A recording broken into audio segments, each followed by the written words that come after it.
Hello বন্ধুরা, আমি আবার এসে গেছি একটা আপনাদের সবারই প্রিয় চিলি চিকেন রেসিপি নিয়ে। চিলি চিকেন আজকাল সবাই ভালোবাসে, তো চিলি চিকেন আমার বাড়িতে সপ্তাহে একদিন হয়েই থাকে। এটা আমার বানাতে খুব ভালো লাগে, খেতেও খুব ভালো লাগে, আর এটা খুব কম সময়ের মধ্যে হয়ে যায় বলে আমি এটা বানিয়েই থাকি। তো চিলি চিকেনের রেসিপি অনেক কেউই জানেন আপনারা, কিন্তু যারা জানেন না তাদের জন্য রইল আমার এই রেসিপি। তো আমি বোনলেস চিকেনগুলোকে ভিনিগার দিয়ে ধুয়ে নিয়েছিলাম, ভিনিগার আর জল দিয়ে। এতে কি চিকেনের যে স্মেল বা কিছু থাকে সেটা কেটে যায়। তো তারপরে আমি এটা দিয়ে দিচ্ছি হচ্ছে আদা রসুন পেস্ট দিয়ে দিয়েছি, আর তারপর দিয়ে দিচ্ছি হচ্ছে ডিম দিয়েছি। দুটো আমি ডিম এই জন্য ইউজ করেছি কারণ আমার চিকেন অনুযায়ী দুটো ডিম দরকার। ডিমের পরিমাণ যত বেশি থাকবে আপনার পকোড়া যেটা আছে সেটা একটু ফ্লাফি বেশি হবে, সফট হবে। তো আমি এখানে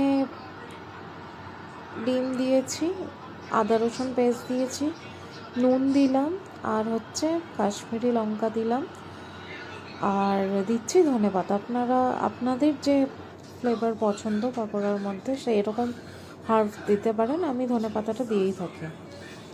আর দিয়ে দিচ্ছি হচ্ছে গোলমরিচ, আর দিচ্ছি হচ্ছে আমি কর্নফ্লাওয়ার।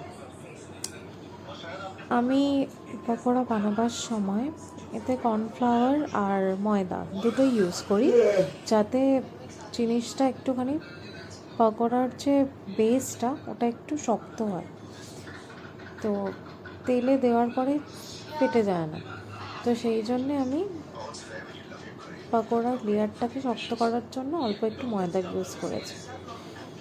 তো এইভাবে মাখিয়ে নিলাম জিনিসটা।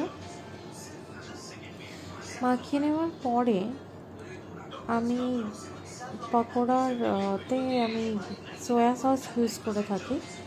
তো আপনারা চাইলে দিতেও পারেন, আবার নাও দিতে পারেন। তো আমি এতে দিয়ে দিচ্ছি সয়া সস, আর দিয়ে দিচ্ছি হচ্ছে রেড চিলি সস। তো এইগুলো দিয়ে দেবো পরিমাণ মতো। আমি 1 চামচই ইউজ করেছি, বেশি ইউজ করিনি। যে যেরকম ঝাল খান সেরকম ইউজ করতে পারেন। আপনারা এতে গ্রিন চিলি সসও দিতে পারেন, আমি দিইনি। আমি রেড চিলি সস দিয়েছি আর সয়া সস দিয়েছি। দিয়ে আমি আর একটুখানি ফ্লাওয়ার নিয়ে এটাকে ভালো করে মাখিয়ে নিলাম। এবারে এই যে ডোটা, মানে এই যে পকোড়ার যে বেসটা, এটা যে আমরা যদি ফ্রিজারে কিছুক্ষণ রেখে দিই তাতে পকোড়াটা ভালো হবে। তো আমরা এখন এটাকে ফ্রিজে কিছুক্ষণের জন্য রেখে দেবো।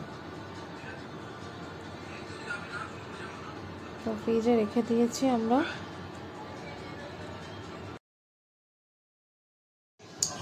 তো আমি এখানে এবারে ফার্স্ট স্টেপ সেটা হচ্ছে পকোড়াটা রেডি করব। এখানে সাদা তেল নিয়ে নিয়েছি আমি, তেলটা প্রায় গরম হয়ে এসেছে। তো এখানে পকোড়াগুলো ছেড়ে দিয়েছি আমি।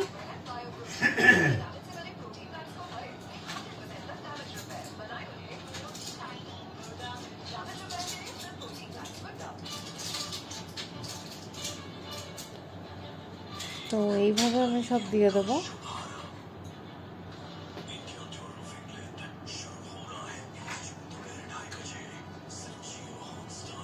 পকোড়াগুলো হালকা ব্রাউন হয়ে এলে তারপর আমরা নামিয়ে নেব। পকোড়ার এক পিঠ হয়ে গেছে, এইভাবে ফুটে যাচ্ছে। এইবারে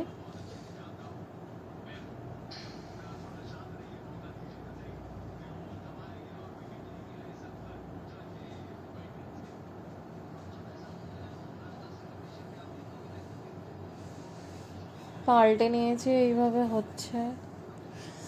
পকোড়া হয়ে গেলে আমি গ্রেভি রেডি করে রেখেছিলাম। এখানে গ্রেভিতে আমি সব পকোড়াগুলো দিয়ে দিয়েছি। এবার আপনারা দেখতে পাবেন চিলি চিকেন প্রায় হয়ে এসেছে। এইভাবে আমার চিলি চিকেন রেডি। তো আমি এখানে ভেজিসে গাজর, ব্রকলি, পেঁয়াজ, ক্যাপসিকাম, কাঁচা লঙ্কা এগুলো ইউজ